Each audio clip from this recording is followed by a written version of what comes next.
The night sky over Moscow was supposed to be clear, calm, and safe. Families boarded an airliner bound for St. Petersburg, children clutching their toys, businessmen checking their phones, mothers whispering lullabies as the engines roared to life. No one knew that in just a few hours, this ordinary flight would become the center of a catastrophe that would shock the entire world. The pilot's voice, calm and professional, echoed through the cabin. "Ladies and gentlemen, we are cleared for takeoff. Estimated flight time, 1 hour and 15 minutes. Sit back and enjoy your journey." But peace was an illusion. As the airliner reached cruising altitude, something unusual appeared on the radar. A fast-moving unidentified object was approaching. The co-pilot squinted at the screen, his voice trembling. "Captain, we've got company. It's not civilian, it's military." The captain froze. A Russian interceptor jet was locking onto the airliner. Passengers had no idea what was unfolding outside their windows. A young girl named Dasha, sitting near the back with her mother, gazed dreamily at the twinkling stars. She whispered, "Mama, it feels like magic." But magic was about to turn into terror. The airliner's radio crackled. "Unidentified aircraft. This is Russian Air Defense Command. You are in restricted airspace. Divert immediately." The captain, confused, responded, "This is flight 427, Moscow to St. Petersburg. Civilian passengers on board. Requesting safe corridor." There was silence, then static, then nothing. The SOS signal was sent, but it was ignored. Inside the cabin, tension began to spread. A businessman noticed the sharp banking of the plane. Mothers clutched their children. Panic spread like wildfire. The flight attendants tried to reassure passengers, but fear was stronger than their words. Outside, the Russian interceptor continued its menacing shadowing. Then, without warning, a missile was fired. The explosion rocked the airliner. Oxygen masks dropped. Screams pierced the cabin, and chaos erupted. Dasha clutched her mother's hand, tears streaming down her face. The pilot fought desperately for control, shouting into the radio, "Mayday! Mayday! Civilian aircraft hit! We're going down!" The transmission cut. The airliner spiraled toward the ground. Moscow suburbs lit up with fire as the wreckage scattered. Sirens wailed in the distance. Families waiting at the airport would never see their loved ones again. News spread like wildfire across Russia and the world. The Kremlin issued a statement. Unidentified aircraft violated restricted airspace. Action was taken, but questions immediately rose. How could a civilian airliner, carrying innocent passengers, be mistaken for a threat? Why was the SOS ignored? On social media, videos surfaced of people in panic inside the cabin moments before the strike. Grainy footage showed screaming passengers, mothers hugging their children, people sending last messages to loved ones. One of those passengers was Dasha's mother. Her phone, later recovered from the wreckage, contained a short video. In it, little Dasha says, through tears, "If anyone finds this, please tell my papa I love him." The world froze. International outrage exploded. Western leaders condemned Russia's reckless and barbaric act.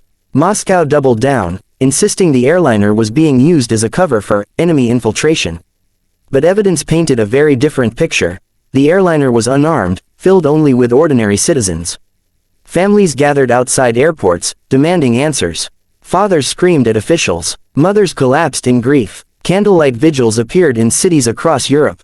The tragedy became more than just another wartime incident. It became a symbol of human suffering, of political madness swallowing innocent lives. And yet, the full truth had not yet been revealed. Behind the scenes, Russian intelligence already knew something the public didn't. The airliner was deliberately targeted, not by accident, but as part of a dangerous cover-up. But why? Who gave the order? And what role did little Dasha's final message play in exposing the truth? The story was only beginning. The night sky over Moscow still carried the echo of the chaos that had unfolded only hours earlier. The downing of the civilian airliner was no longer just a story, it had become a living nightmare that refused to fade. News channels across the globe replayed the same haunting clip, flashes of light across the clouds, a trail of fire, and then silence. But behind that silence were hundreds of lives, extinguished in seconds. Dasha's voice returned, heavy with the weight of tragedy, her tone both raw and piercing. "Friends, the world has seen many tragedies in wars and conflicts, but what happened tonight in the skies over Moscow is different. This was not a battlefield engagement. This was not a clash of soldiers. This was a deliberate or reckless act that turned innocent passengers into victims of geopolitical madness. And the worst part, their SOS signals, ignored. Inside control centers, military officials scrambled to explain the unexplainable. Some insisted it was a technical mistake, others claimed the airliner had been misidentified. But to the families waiting at Sheremetyevo Airport, none of that mattered. All that mattered was that their loved ones, husbands, wives, children, parents, never walked through the arrival gates. A mother in tears clutched her child's toy, crying, "He promised to bring this back home. How will I tell his little brother that Papa isn't coming back?" Crowds gathered outside Moscow's hospitals, desperate for news, but there were no survivors. Inside the Kremlin, whispers began to spread. Was this an accident, or a signal? Had Moscow just crossed a line it could never step back from? Dasha's narration carried on, painting the picture with words so vivid they burned into the mind. The pilots of the doomed airliner had sent multiple distress calls.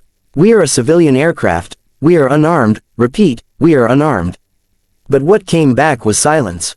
Cold, unyielding silence. Seconds later, radar confirmed the approach of an advanced missile system.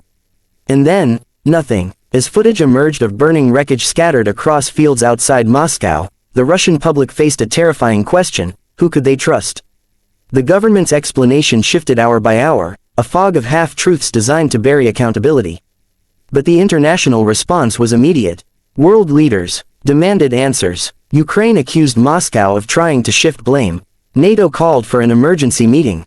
Families of the victims, huddled together in grief, vowed never to forgive.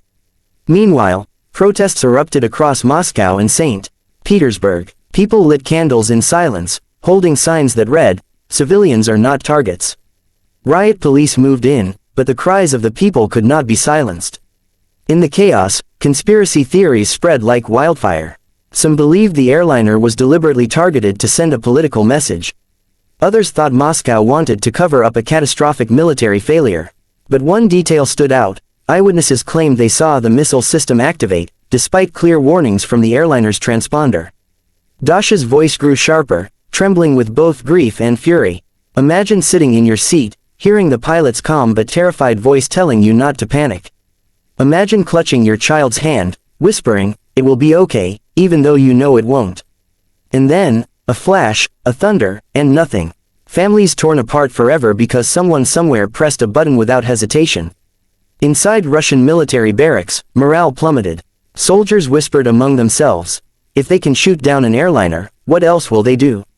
Are we all just pawns in their game?" But the Kremlin doubled down. State TV declared that the West was spreading lies, insisting the airliner had deviated into restricted military airspace.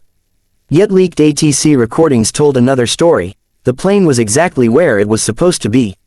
The truth was slipping through the cracks, and the more Moscow tried to contain it, the louder the world demanded justice. The story shifted from tragedy to a geopolitical earthquake. Sanctions were proposed. Airlines rerouted flights away from Russian skies.